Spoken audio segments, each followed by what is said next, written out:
Дорогие туркменистанцы, вот и закончилось в Туркменистане заседание Халк Маслихаты. Но что мы получили?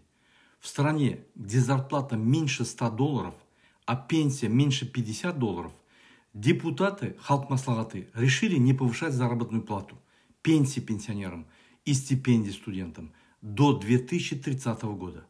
А эти сэкономленные средства направить на развитие города Аркадак. Я вам поясню, какое решение вы приняли. Это ваше решение даст народу еще 7 лет нищеты. Ради чего? Ради строительства города Аркадак. Никому не нужного памятника тщеславию Бердымухамедова. Я спрашиваю вас, уважаемые депутаты Народного собрания Халк Маслихаты, кого вы представляете?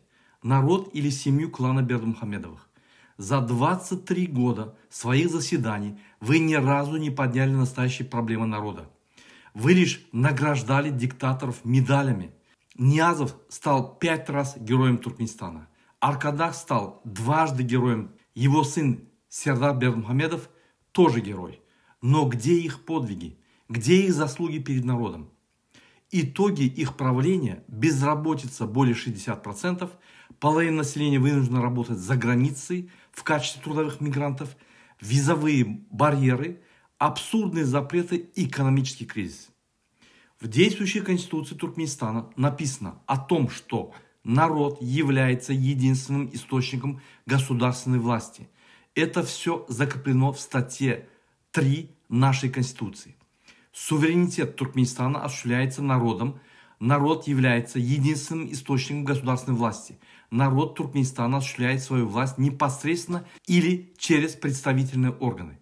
Но, несмотря на это, вы подарили одному человеку, Бердымухамедову, пожизненную неприкосновенность и власть. Это противоречит и Конституции, и международному праву, и здравому смыслу.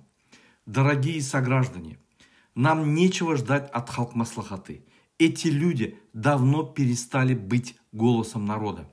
Чтобы голос народа был услышан, чтобы правительство и народное собрание Халк Маслихаты наконец-то заботилось о народе, а не о клане Бердымухамедовых, мы, народ Туркменистана, должны сами подняться. Мы должны объединиться.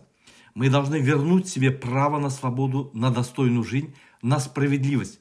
Мы должны избрать свое правительство, свой меджлис, своих депутатов Народного собрания, которые будут заботиться только о народе. Да здравствует свободный Туркменистан, да здравствует Туркменистан, страна справедливости, достоинства и свободы. Спасибо.